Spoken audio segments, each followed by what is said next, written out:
আসলে আমরা দায়িত্ব নেওয়ার পর থেকেই আমাদের 3টা মোটা দাগের দায়িত্ব এবং 3টাই কঠিন কঠিন দায়িত্ব। একটা দায়িত্ব হচ্ছে সংস্কার, একটা দায়িত্ব হচ্ছে বিচার, একটা দায়িত্ব হচ্ছে ইলেকশন। শুধুমাত্র ইলেকশন করবার জন্য তো আমরা দায়িত্বটা নিইনি, যেহেতু আরো 2টা দায়িত্ব আছে, আমরা সেগুলো আসলে পালন করতে পারছি কিনা।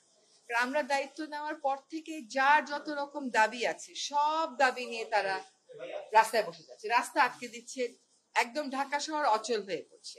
সেই অচল অবস্থা নিরসনে আমরা কিছু করতে পারছি কিনা। তো এগুলো আলোচনা করে যেটা আমরা চিন্তা করলাম যে আমাদের এই দায়িত্বটা কিন্তু জাতীয় দায়িত্ব, আমরা তো আগে থেকেই বলছি যে আমরা ক্ষমতা নেইনি, দায়িত্বে আছি। এই দায়িত্বটা পালন করা তখনই আমাদের পক্ষে সম্ভব হবে যখন আমরা সকলের সহযোগিতা পাবো।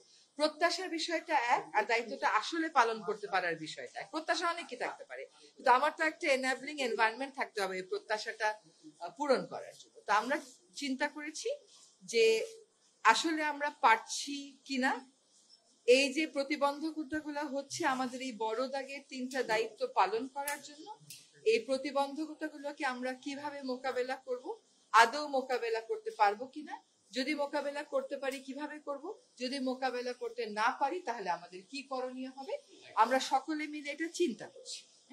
আর প্রধান উপদেষ্টা যদি কোনো সিদ্ধান্ত নেন কোনো ব্যাপারে, আমি প্রথম থেকেই বলে এসেছি যে উনি একটা সময় দিয়েছেন, ডিসেম্বর থেকে জুনের মধ্যে নির্বাচন হবে, তার একদিনও এদিক সেদিক হওয়ার কোনো সুযোগ আমাদের পক্ষ থেকে নেই। কাজে এগুলো নিয়ে অন্য ধরনের কোনো কথা বলারও কোনো সুযোগ হওয়া উচিত ছিল না, কারণ বারবারই বলা হচ্ছে যে একটা সময়সীমা দিয়ে দেওয়া হয়েছে। আমরা দায়িত্ব পালন অনেক প্রতিকূল পরিস্থিতির মধ্য দিয়ে তো অনেক দূর এগিয়েছি। আমরা রিফর্ম কমিশন গুলো তাদের রিপোর্ট দিয়েছে, সেই রিপোর্টের উপরে রাজনৈতিক ঐক্য করার প্রক্রিয়াটা শুরু হয়েছে, সকল রাজনৈতিক দল সেখানে পার্টিসিপেট করছে। এটা কি পারা না? এটা তো পারা। আমরা একটা নির্বাচনের সময়সীমা বলে দিয়েছি যে ডিসেম্বর থেকে জুনের মধ্যে অবশ্যই হবে, সেটাও একটা পারা। আরেকটা হচ্ছে বিচার, ট্রাইব্যুনাল একটা ছিল, এখন 2টা হয়েছে। আগামীকাল থেকে ট্রায়ালের আনুষ্ঠানিক পর্যায়ে শুরু হবে, কিন্তু জিনিসগুলো স্মুথ যেতে হবে, এইগুলোতে যাতে কোনো রকমের প্রতিবন্ধকতা না আসে, এটা প্রথম থেকে আমাদের একটা আহ্বান ছিল।